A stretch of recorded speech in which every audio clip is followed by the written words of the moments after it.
Muy bien, el día de hoy vamos a estar estudiando Hechos, capítulo 27, y leeremos desde el versículo 39 hasta el versículo 44. El tema que nos concierne en esta oportunidad es Dios gobierna en el naufragio. Y leemos así entonces Hechos 27 desde el versículo 39 hasta el 44. Cuando se hizo de día, no reconocían la tierra, pero veían una ensenada que tenía playa, en la cual acordaron varar si pudiesen la nave. Cortando pues las anclas, las dejaron en el mar, largando también las amarras del timón, e izada al viento la vela de proa, enfilaron hacia la playa. Pero dando en un lugar de 2 aguas, hicieron encallar la nave, y la proa hincada quedó inmóvil, y la popa se abría con la violencia del mar. Entonces los soldados acordaron matar a los presos para que ninguno se fugase nadando. Pero el centurión, queriendo salvar a Pablo, les impidió este intento y mandó que los que pudiesen nadar se echasen los primeros y saliesen a tierra, y los demás, parte en tablas y parte en cosas de la nave. Y así aconteció que todos se salvaron saliendo a tierra. Muy bien, Dios gobierna en el naufragio. Después de analizar esta tormenta, hermanos, que hemos estado experimentando, toda esta travesía en todo este capítulo, cada enseñanza que hemos estado recibiendo, que hemos estado estudiando, podemos ver que de alguna manera las tempestades providenciales, los euroclidones, las tormentas que arrecian contra la barca en la que iba Pablo rumbo a Roma, estaban mostrándoles que realmente Dios estaba dirigiendo dicha tormenta. Estas personas no estaban dispuestas a dar un paso atrás cuando se les aconsejó que no viajaran. Estas personas habían perdido toda esperanza de vivir cuando la tormenta golpeaba la nave. Sin embargo, Dios le había dicho a Pablo por medio de un ángel que no se iba a perder ni uno de los viajeros. Eso incluyera pasajero, tripulante, ninguno se iba a perder. Que según la misma escritura, en el versículo 37, eran 276 personas. Era mucha gente. Y ya en la parte final, la enseñanza anterior, veíamos que ellos estacionaron la nave como pudieron, cuando empezaron a medir que estaban cerca a tierra. Así que donde sea que se estacionaran, ellos de alguna forma tiraron las anclas y se quedaron quietos, esperando que amaneciera. Pablo comió, oró, dio gracias al Señor en medio de la aflicción. Sin embargo, dice el versículo 39, cuando ya se hizo de día, no reconocían la tierra. ¿Y quiénes no reconocían la tierra? Bueno, el versículo anterior está hablando de ¿qué? De los tripulantes. Eran los marineros los que no reconocían la tierra. No importaba si los pasajeros no sabían en qué tierra estaban, ellos querían que llegara a tierra. Pero los marineros no sabían en qué lugar se encontraban. Hermanos, y a veces pasa en nuestra vida de esta manera. Creemos que tenemos todo ordenado de acuerdo a nuestros planes. Hay personas que llegan a organizar en qué año se van a casar, cuántos hijos van a tener, el nombre de los hijos, dónde van a viajar, cuál va a ser la luna de miel, dónde van a estudiar los hijos, qué carrera van a estudiar. Tienen todo planeado. Y el Señor de repente nos sacude las barcas para que nos demos cuenta de que hemos de confiar en lo que Él dice y no en lo que nosotros decimos. Vaya por favor conmigo a la carta de Santiago.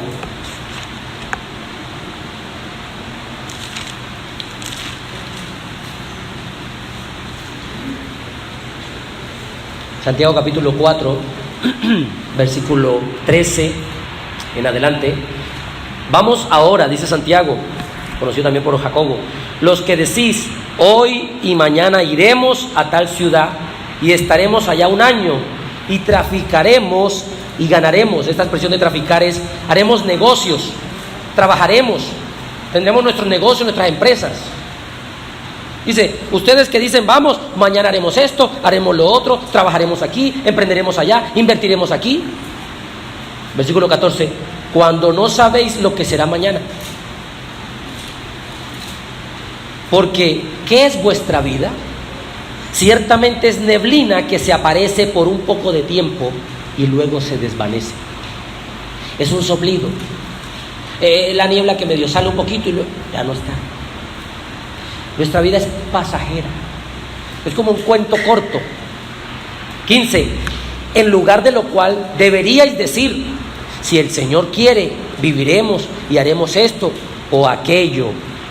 16. Pero ahora os jactáis en vuestras soberbias.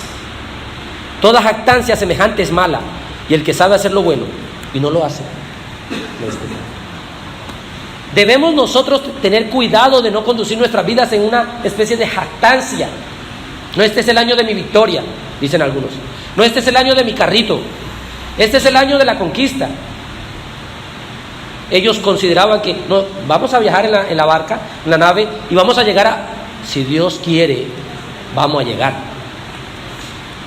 Si Dios no quiere, mis hermanos, no importa cuántos marineros hayan, cuánto sea la tripulación y la habilidad que tengan esos marineros, no vamos a llegar a ningún lado.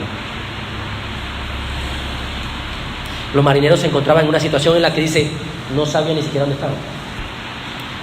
¿Se ha sentido alguna vez así? En la que no sabe ni qué hacer, ni qué decir, ni qué pensar. En la que de repente llegó un sacudón a su vida, en la que ahora, ¿y ahora qué voy a hacer? Quizá eso debimos consultarle al Señor antes de tomar la decisión. Por eso es importante entender que Dios, en su providencia, dirige y gobierna todas las cosas. No nosotros. Aunque tengamos la percepción de que nosotros tenemos las cosas en nuestro control, hermanos, no las tenemos en control.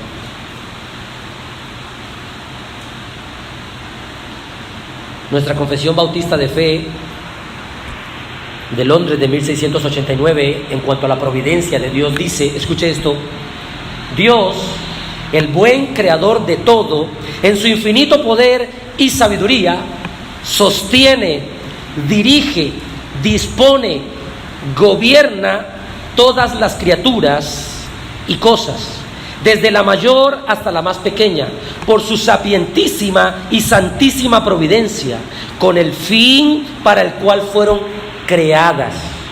Aunque esto parece una especie de trabalengua, lo que está diciendo es: Dios dirige, gobierna, dispone y hace todo según su beneplácito, no nosotros. Por eso hemos de decir, si el Señor quiere, iremos y haremos aquello. Si es la voluntad de Dios, en aquel trabajo, aquel empleo, en este colegio, compraremos esto, adquiriremos aquella posesión, si Dios quiere. Debemos quitar y despojar de nuestra vida toda jactancia de sí o sí voy a obtener esto, porque sí o sí no va a suceder. Algunas personas dijeron, sí o sí este año me compro mi moto, y ese año la providencia de Dios dirigió ciertas enfermedades en la familia y accidentes de tránsito, que dicha persona no pudo comprar moto, ni carro, ni nada, porque todos sus recursos se tuvieron que ir en como Dios los quiso. Entonces no es, a ver, que yo tengo mi plata y yo hago con mi plata lo que... No es así que se conduce el cristiano. El cristiano debe examinar cuál es la buena, agradable y perfecta voluntad de Dios para administrar el dinero, para invertir los recursos, para viajar de un lado a otro, para cambiar de casa, para cambiar de empleo. Debemos nosotros dejar de vivir improvisando, hermanos, porque vamos a terminar en playas que no conocemos. Pastor, siento que me estoy hundiendo. Por dejar la roca firme que es Cristo, empezamos a experimentar tierras movedizas. Oh, hermano, y el que se hunde empieza a turbarse. Es que yo no sé ni cómo terminé aquí. ¿Se ha puesto a pensar a veces eso? Yo no sé cómo terminé en esta situación. Bueno, una de las razones puede ser que no consultó al Señor, como lo hicieron estos marineros. Volviendo a Hechos 27, ellos no tenían ni siquiera idea de a qué playa fueron a parar. Dice el versículo 39, no reconocían la tierra, veían, dice, una ensenada que tenía playa, pero no reconocían la tierra. Ahora, ellos acordaron varar allí la nave, era su propósito, encauzarla hacia allá, enfocarla hacia allá. Pero vamos a ver que las cosas no son así. Versículo 40. Cortando pues las anclas, recuerde que la noche anterior soltaron las anclas con el objetivo de que la nave no se moviera más, sino que esperaran al amanecer y luego pues dirigir a donde estaba la arena. Cuando ya vislumbraron, vieron la playa, pues cortaron las anclas para poder tratar de ir hacia allá. Dice, las dejaron en el mar, largando también las amarras del timón. Empezaron a soltar todo, hermano, todo lo que fuera peso, todo. Dice, e izada al viento la vela de proa, enfilaron hacia allá. Entonces volvieron a extender las velas, aprovechando que el viento venía, ¿sí?, hacia la proa, que es la parte delantera. La proa es como la parte de la nave que parte las aguas, la parte delantera. La popa es la que está atrás. Y entonces tratando de que el viento de alguna manera los dirigiera. ¿Qué dice la Escritura? Enfilaron hacia la playa, del 41, pero dando en un lugar de dos aguas, dos corrientes distintas, hicieron encallar la nave y la proa hincada quedó inmóvil. Es decir, dos corrientes distintas la una de la otra, golpeaba y sacudía la nave de tal manera que ya ni iba para adelante ni iba hacia atrás. Así que ahora lo que empezaba a ver, dice más adelante, es que empezaba, si se puede entender, es a destrozarse, ¿no?, la nave por pedazos, a partirse completamente. Miren lo que dice en el versículo 41, la parte final. Y la popa, ya usted sabe que en la parte de atrás, dice, se abría con la violencia del mar. Así que había que tomar una determinación, una decisión rápida, crucial. Debían ser certeros en la decisión. Querían ir a la playa, se encontraron con dos corrientes distintas y empieza a destruir el mar la parte trasera.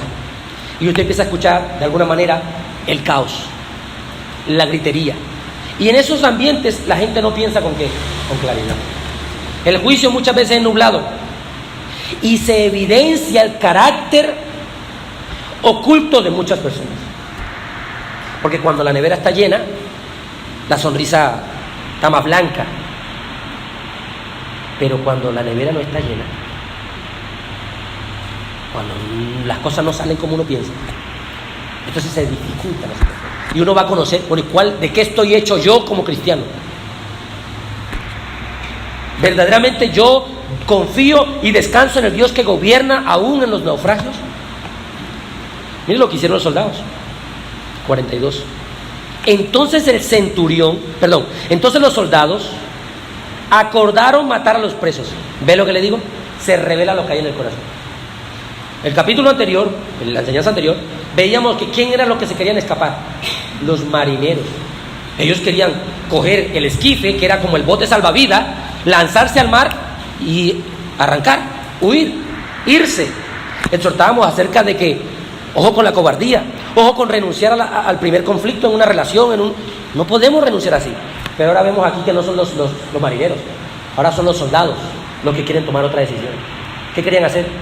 Quitarle la vida a los prisioneros. Hermanos, las aflicciones revelan lo que hay verdaderamente en nuestro corazón. Las presiones en nuestra vida reflejan realmente lo que hay. Cuando ese esposo siempre está proveyendo, esa esposa siempre está ahí sumisa, amorosa. Despidieron al esposo. Ahora vamos a ver con la conducta de la esposa. Ahora va a conocer a su esposa, hermano. No la conocía. Ahora la va a conocer. ¿Cómo es que puede estar en la casa? Se ha vuelto un vago, un inútil. Salga a trabajar, pero haga esto y aquello. O con nuestros hijos, ¿no? Queremos que siempre icen bandera. ¿Qué padre no quiere que su hijo hice bandera? Y son los peores del salón. Ahora va a conocerse mi carácter, ¿o no? ¿Cuál va a ser mi conducta y mi trato con el hijo? En las presiones, en las dificultades, hermano. Cuando lo llaman no para felicitarlo, para decirle que es el peor, ¿cómo se siente? Cuando lo llaman no para aumentarle el sueldo, no para despedirlo. ¿Cuál es nuestra reacción?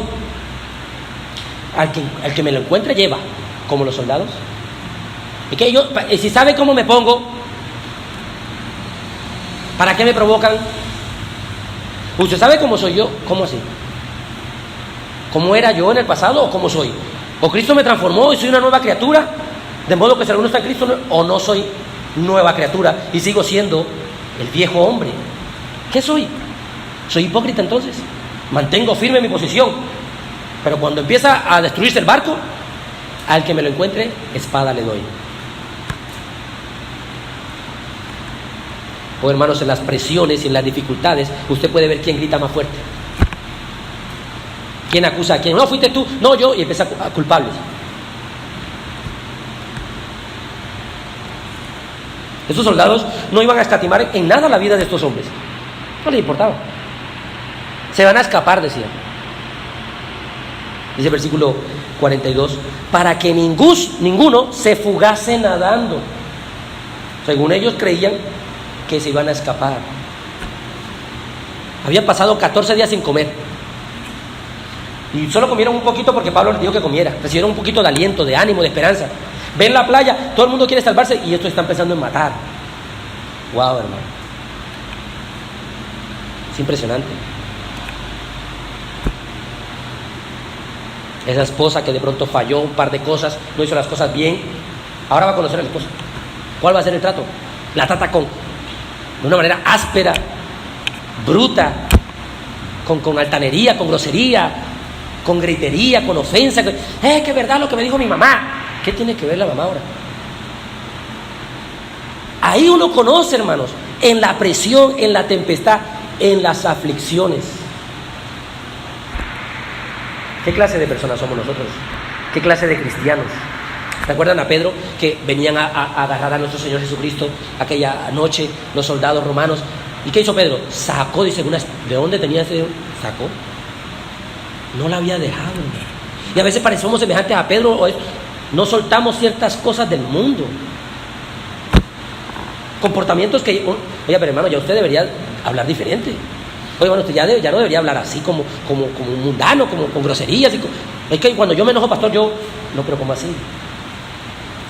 O me ha transformado el Señor o no me ha transformado. Y debemos nosotros examinar nuestra vida a la luz de estas verdades que están en la palabra. No sea que nos hallemos igual que ellos. Es obvio que esto tiene una explicación. La ley romana decía que si los prisioneros se le escapaban a los soldados, a los alguaciles, ellos tenían que morir. Quiero que miremos un par de textos para corroborar que esto sea así. Ahí mismo en Hechos, por favor vaya conmigo al capítulo 12.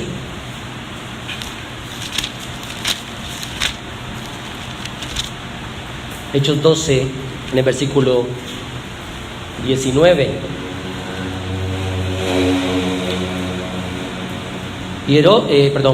Mas Herodes, habiéndole buscado sin hallarle, ¿de quién están hablando ahí? De Pedro. Pedro estaba en la cárcel, escuche, un ángel del Señor lo sacó y ahora Herodes está buscando. Mas Herodes, habiéndole buscado sin hallarle, después de interrogar a los guardas, no, yo no fui, no, en mi turno no fue mi turno. ¿Qué les hizo cuando los interrogó? Ordenó llevarlos a la muerte. Fin de la historia.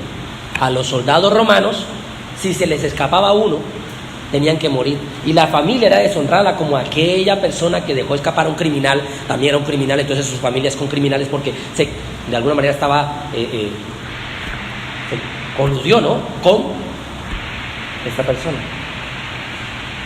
Ahí mismo en Hechos 16, unas páginas más adelante, Hechos 16, 27, cuando está sucediendo el terremoto y temblor en la cárcel, que Pablo está con Silas, ellos estaban cantando himnos, como nosotros recién estamos cantando himnos. Dice que tembló todo y se rompieron las cadenas y se abrieron las puertas de la cárcel. ¿Qué es lo que hace cualquier persona normal? Aprovechar la oportunidad. Dice que, Hechos 16, 27, despertando el carcelero y viendo abiertas las puertas de la cárcel, sacó la espada y se iba a matar, pensando que los presos habían huido. Van a decir a la familia, no era un centurión, este carcelero, este guarda, no cumplió su deber, trae deshonra a la familia. Lo matan y dicen, usted es familiar de aquel que dejó escapar a los prisioneros. Se preferían quitarse la vida y decían, no solamente era un carcelero, este hombre murió tratando de evitar que los presos se escaparan. El concepto, ¿no? Porque la gente puede investigar, ¿y cómo fue? No se escaparon. No, pero el carcelero murió la vida. Hay una compensación a la familia, hay una honra, etcétera. Entonces preferían morir, quitarse la vida. Ahora usted ve a aquellos soldados que se está desarmando el barco y ve que los prisioneros no saben qué hacer, están ahí amarrados, pero ellos prefieren lanzarse al agua.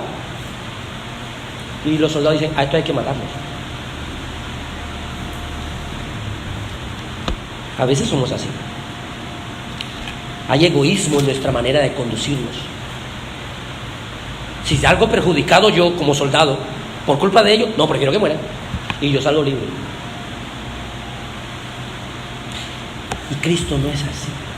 Si salgo yo perjudicado y la iglesia sale beneficiada, oh Señor, castígame a mí y yo perdono sus pecados. Wow. ¿Somos así? Tenemos este sentimiento de, aunque yo salga perjudicado, si esto ayuda a la relación, yo me sacrifico. Decía un hermano, alguna vez lo escuché, ser el tapete no es agradable. No era agradable coger un trapo y lavar los pies de los discípulos. No era agradable. La higiene de aquella época no es la de ahora. ¿Y qué hizo el Señor? Nos dio ejemplo. Si con mi sufrimiento ustedes son beneficiados, si con mi humillación ustedes son exaltados, Padre, pasa de mí esta copa, pero no se haga mi voluntad sino la tuya. Él mismo dijo que no hay mayor amor que que el que da la vida por sus amigos. Y a veces a veces somos egoístas. ¿Qué es lo que me beneficia a mí? Hay una especie de narcisismo creciente en nuestras vidas. Amador de mí mismo. A ver, ya, pero ¿y cómo me beneficia eso? Ok, listo, accedo, acepto, me involucro. ¿Qué gano? ¿Gano? Ok, entonces yo me comprometo. ¿Cómo? ¿Cuándo vamos a perder? Para que mi hermano gane. No, si yo voy a perder como soldado por culpa de ellos, no, prefiero quitarle la vida. Así no se comporta el mundo, hermanos. Pasando por encima de quien sea, porque yo no importa, ¿cómo es el dicho de los medios? Lo que importa es el fin, así que no importan los medios. El fin justifica los medios, da la frase. Haga lo que haga, hay un fin, hay un propósito. Cualquier medio que sea para usted lograr el propósito, hágale, bien pueda. Y hay un reguero de cuerpos, de personas heridas, de traumas, cabezas cortadas que uno deja en el camino. ¿De cuántas personas ha tenido uno que pasarle por encima, pisotearles, humillarles, denigrarles, transgredirles? Pero aquí tengo mis cosas.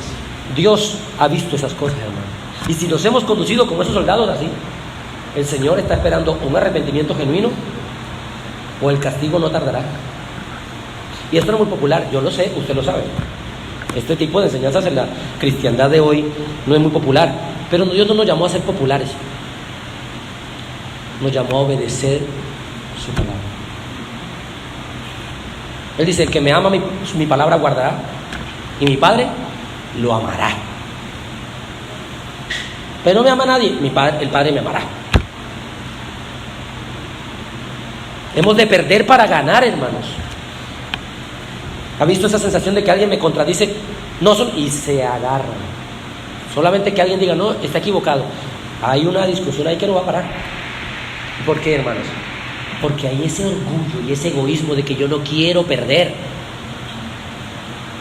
Cristo nos dio ejemplo, dice la Escritura, que Él no escatimó ser igual a Dios. Filipenses.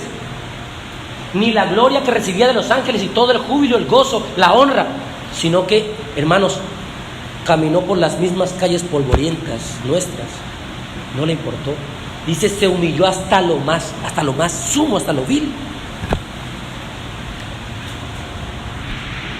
¿Qué termina diciendo esta enseñanza? Ahora aquí vemos nuevamente cómo Dios gobierna en el naufragio. Versículo 43. Pero el centurión, o sea, el que estaba, el jefe, como dice el cabo, el que estaba líder de los soldados. El centurión, queriendo salvar ¿a quién? A Pablo, les impidió este intento y mandó que los que pudiesen nadar se echasen los primeros y saliesen a tierra. Tanto amaba el Señor a Pablo que lo puso en gracia ¿con quién? Con el centurión. No sucede así con nosotros muchas veces, hermano. Uno no merece, hermano. A medida que reflexionamos en estos naufragios, hermanos, en estas presiones de la vida, debemos ver que mayoritariamente el Señor no siempre nos pasa por naufragios. A veces nos pasa, pero no es siempre. Y cuando lleguen esos naufragios no podemos sucumbir. Hemos de demostrar nuestra valía, aquella que hemos tenido en Cristo, nuestra identidad.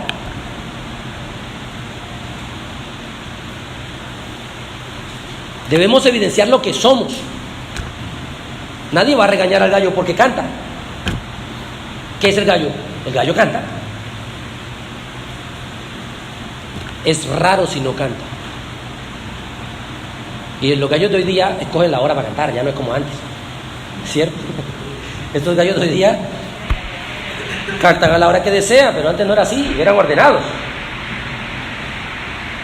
Hermanos, pero cuando Dios nos pone en gracia, escuche esto, no importa la gente que quiera hacernos daño, si Dios nos pone en gracia, hermanos, nos va a guardar.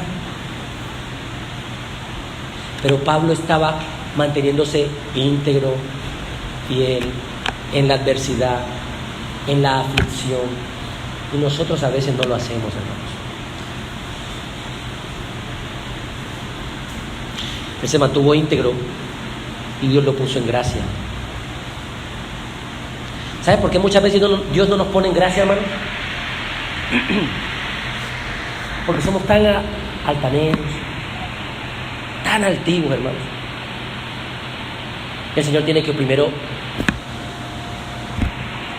Miremos la vida de Nabucodonosor. Daniel, por favor. Daniel capítulo 4.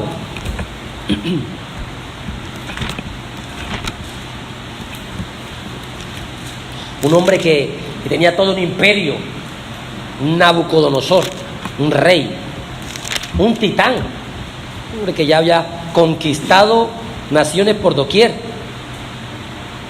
Este era como especie de Alejandro Magno, que se cansó de conquistar tierra, ya no había más tierra que conquistar. Miren lo que dice en Daniel capítulo 4, versículo 34. Dios lo humilló a Nabucodonosor porque se creía una gran cosa.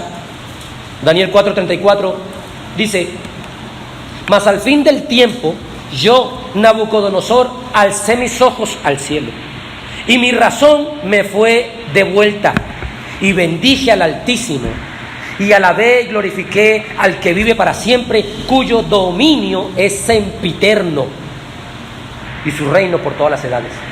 Tan agrandado que estaba, tan altivo, que Dios lo humilló. ¿Acaso no dice la Biblia eso? Que al altivo Dios lo mira de lejos. El que se enaltece, Dios lo humilla. Y a veces estamos así, hermano. Tenemos una percepción de nosotros mismos demasiado elevada. Es que yo soy el apóstol Pablo. Por culpa de usted ahora todos nos vamos a morir. Ustedes no me escucharon, ¿por qué no me escuchan? Y empezamos a exigir, a demandar. ¿Usted sabe quién soy yo? Usted no me conoce. ¿De quiénes somos nosotros, hermanos? Pecadores que por la pura gracia y misericordia de Dios fuimos rescatados. Nada más. Nuestro valor no está ni siquiera en nosotros, está en aquel que está en nosotros. Si no, no hubiese valor. ¿Qué había de valor? Yo voy a morir por él porque él es tan valioso, tan ¿qué? Él es tan sucio, es tan ladrón, es tan orgulloso, es tan avaro. No había nada que por lo cual morir. Entonces no era porque Dios vio algo por lo cual morir, no, por su amor infinito, incomprensible, incognoscible, indescriptible, hermano. No hay forma de comprender eso, por lo menos no totalmente. Lo humilló a Nabucodonosor. ¿Qué dice en el versículo 35? Todos los habitantes de la tierra, dice Nabucodonosor, son como ¿qué? Como nada. Y él hace según su voluntad en el ejército de los cielos y en los habitantes de la tierra, y no hay quien detenga su mano y le diga, ¿pero qué haces? Si el Señor nos está afligiendo, tal vez hemos de recibir dicha aflicción. Paremos de preguntar, ¿pero por qué, Señor? ¿Pero por qué a mí? ¿Pero por qué, Señor?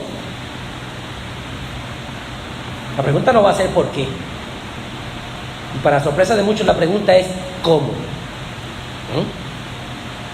La pregunta no es ¿por qué, mis hermanos? ¿Por qué el Señor me está pasando esto a mí? ¿Por qué, Señor, me has olvidado? ¿Por qué, Señor, yo tengo que aguantar esto? ¿Por qué estos malos tratos? ¿Por qué esta humillación? ¿Por qué este desprecio? ¿Por qué? No es por qué. La pregunta es ¿cómo? La pregunta es ¿cómo? ¿Cómo puedo glorificarte, Señor, en esta aflicción? ¿Cómo puedo traer gloria a tu nombre en medio de este naufragio?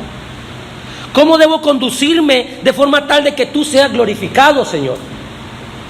En medio de mi humillación, ¿cómo puedo hacer para que tú seas más exaltado y yo más ignorado? Tú más reconocido y yo más olvidado. Importa Cristo, hermano, no nosotros. Él dijo, recibiréis poder cuando haya venido sobre vosotros el Espíritu Santo y me seréis testigos. Tenemos que testificar de Él, hablar de Él, proclamarlo a Él, hacerlo conocido a Él y que nuestros nombres se olviden. Como las huellas en el mar, que el tiempo pasa, el viento sopla y se corre. Pero que su nombre sea exaltado y que donde no se ondea el Evangelio de Jesucristo, vayamos allá con amor y ondeemos esa bandera con honor. Pastor, pero yo no puedo ir a África. ¿Y quién está hablando de África? Allá en el trabajo. Ondee la bandera con honor. ¿Cómo puedo yo glorificar a Cristo en mi trabajo? No tenemos que viajar a otro lugar. Es obvio que si Dios alguno de aquí los lleva a las naciones como misionero, oraremos por él. Pero hay demasiadas misiones en nuestro propio recinto, en nuestro propio sector. Entonces no es, pero ¿y por qué me pasa esto? ¿Pero y por qué, Señor, esta aflicción? ¿Pero por qué este naufragio? ¿Pero por qué? No, Señor, ¿cómo puedo traer mayor gloria a ti en medio de este naufragio? ¿Cómo he de conducirme para que tú seas glorificado? Para que los que no te conocen te glorifiquen, te honren. ¿Cuál debe ser mi comportamiento, Señor? ¿Cómo traigo mayor gloria a tu nombre? ¿Cómo hago tu nombre más conocido? ¿Cómo hago más tu voluntad? Si preguntásemos eso, nuestra conducta y reacción en cuanto a las adversidades sería diferente. Pero estamos buscando una explicación de por qué. No, porque ya entenderíamos.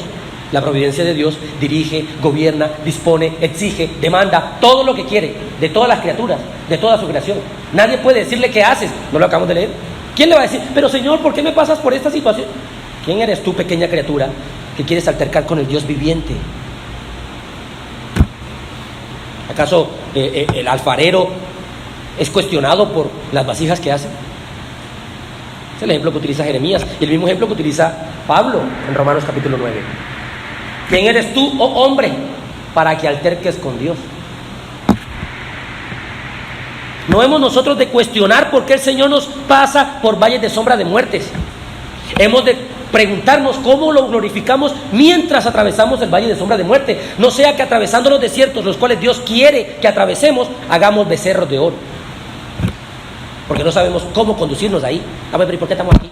¿Pero y por qué? Allá estamos mejor. ¿Pero por qué estamos aquí? Es que la pregunta no es ¿por qué? ¿Cómo he de conducirme mientras voy por aquí? ¿Cómo he de conducirme en este trayecto, hermanos? Miren lo que dice, por ejemplo, ahí mismo en Isaías. Está en Daniel, se devuelve unas páginas atrás. Capítulo 46. Isaías, en el capítulo 46, escuche esto, versículo 10, dice la palabra del Señor. Dios está hablando aquí. Se puede estudiar con más detenimiento este capítulo en su casa. Isaías 46, 10, dice Dios: que anuncio lo por venir desde el principio y desde la antigüedad lo que aún no era hecho, que digo, mi consejo permanecerá y haré todo lo que quiero. ¿Qué? Dice, necesito un consejo de usted. ¿Usted piensa que está bien que yo lo pase por esa aflicción? No. Lo tiene sin cuidado al Señor, nuestra opinión. Debemos entonces aprender a confiar. ¿Acaso no dice Él que sus pensamientos son más altos que los nuestros? Él lo dice en su palabra. ¿Acaso no es Él el que dice que sus caminos no son nuestros caminos y nuestros pensamientos no son sus pensamientos? ¿Por qué entonces creeríamos nosotros ser más sabios que Dios? Cuando cuestionamos a Dios en la tormenta, estamos diciéndole: yo lo podría hacer mejor. Yo no haría pasar a un hijo por esta situación. Estamos desafiándolo, hermano. Y Dios quiere que nos arrepintamos. ¿Acaso de verdad podríamos hacerlo mejor? No estoy de acuerdo con lo que haces. No estoy de acuerdo que me pases por este fuego. ¿Usted no ve eso en Daniel? Yo no entiendo por qué estoy aquí con los leones. No, mi Dios, a quien continuamente sirvo, Él cerró la boca con los leones con un ángel. No, yo no entiendo por qué estoy aquí. ¿Por qué, Señor? Usted no ve esas preguntas en la Biblia, hermano. Debemos dejar de ser ese tipo de cristianos mimados, que solamente estamos creyendo este falso evangelio de la prosperidad, que Dios da carro, que Dios da casa, que Dios sana, que Dios cura, que Dios... Y por supuesto que Dios da todo eso, pero no es la obligación de Dios dar eso. Él no nos salvó para que nos enriqueciéramos aquí, hermanos. Nos ha salvado para conformarnos a la imagen y la semejanza de su Hijo. Que nos parezcamos a su Hijo, no al mundo, a su Hijo, a nuestro Señor Jesucristo. ¿Acaso Él no es el que dice: aprended de mí? De Él es a quien debemos imitar. Nos llamamos cristianos. Es una afirmación que imitamos a alguien. Cristo Jesús, cristianos. Y si Cristo sufrió, ¿hemos nosotros de ser exonerados del sufrimiento porque somos los hijos del Rey de Reyes y Señores de Señores, las princesas de Dios? Debemos cambiar ese concepto. No, hermanos, hemos de padecer porque el camino es que angosto, estrecho, apretado, difícil. Vayamos apuntando entonces a la conclusión en Hechos, nuestro estudio, capítulo 27, versículos 43 y 44. Los soldados quieren quitarle la vida a Pablo. ¿Y por qué a Pablo? Porque Pablo hace parte de los prisioneros, juntamente con los demás prisioneros. Y 43, pero el centurión, queriendo salvar a Pablo, les impidió este intento y mandó que los que pudiesen nadar se echasen los primeros y saliesen a tierra, y los demás parte en tablas y parte en cosas de la nave. Y así aconteció que todos se salvaron saliendo a tierra. Oh, yo no puedo evitar ver la similitud y la analogía en Cristo ahí, hermanos. Nosotros éramos esas personas que estábamos condenadas a la perdición eterna. El mar era un mar del lago de fuego ardiente. Y no había una esperanza para nosotros. No, hermano, no estoy hablando de si la economía suya está bien, si se ajusta para que le alcance para el fin de mes. No estamos hablando de esas cosas triviales y humanas. Estamos hablando de la salvación de nuestra alma. El Señor hizo mucho más que esta persona. De láncense al mar y sálvese quien pueda, los que saben nadar. No. Hermanos, nosotros yacíamos al fondo de ese mar. No estábamos ahogándonos, hermanos, estábamos muertos. Y Él vino, descendió del cielo, llegó hasta lo profundo, nos sacó, nos tiró a la playa y nos dio respiración boca a boca y nos dio vida. Impresionante. Impresionante. Yo no, ¿qué carro, qué casa? ¿Qué me importa lo caro, la casa? Él me salvó. Es lo que decían los cristianos históricamente. Cristo murió por mí. ¿Qué me importa vivir pobre toda mi vida? Cristo murió por mí. ¡Qué afirmación! ¡Qué gloria! ¡Qué júbilo esa frase! Pero a veces nosotros somos semejantes a la esposa de Lot, que el Señor nos está salvando de esa destrucción en Sodoma y Gomorra, y está saliendo y empieza a mirar para atrás. ¿Qué afán? ¿Qué se le perdió? ¿No somos acaso peregrinos en esta tierra? ¿Qué se nos queda aquí?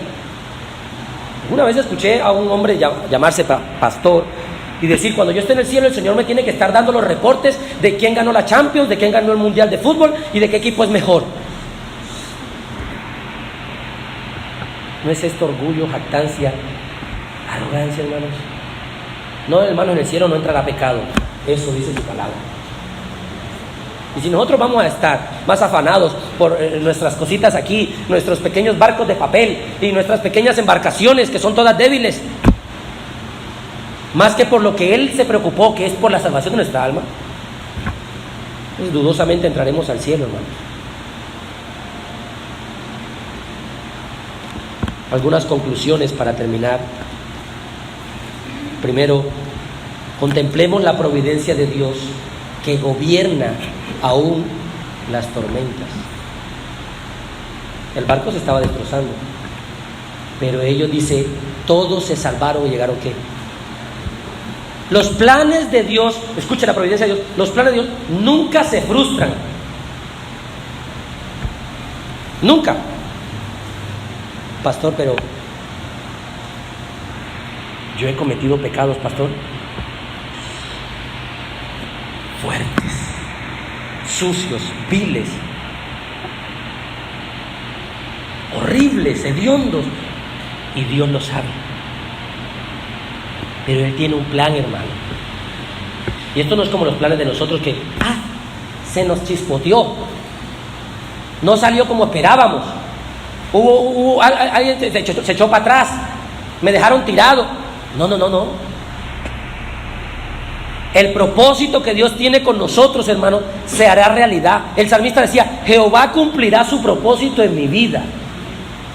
Usted debe decir lo mismo: va el Señor a cumplir su propósito en mi vida, va a cumplir su propósito en mi hijo, en mi familia.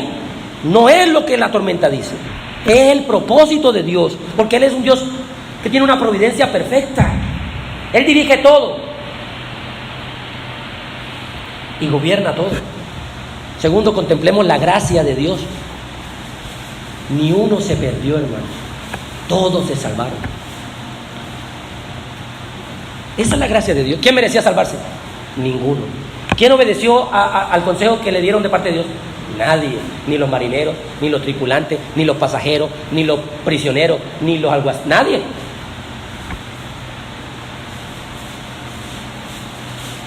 Pero aún así, el Señor, por amor a Pablo, salvó a los demás. Porque Él le había dicho a Pablo: usted va a ir para Roma. Y cuando Dios dice que va para Roma, hermano, a Roma es que va. No, yo no creo. Si a Jonás le dijo que usted va para Nínive, aunque se monte en otra barca, va a aterrizar en Nínive.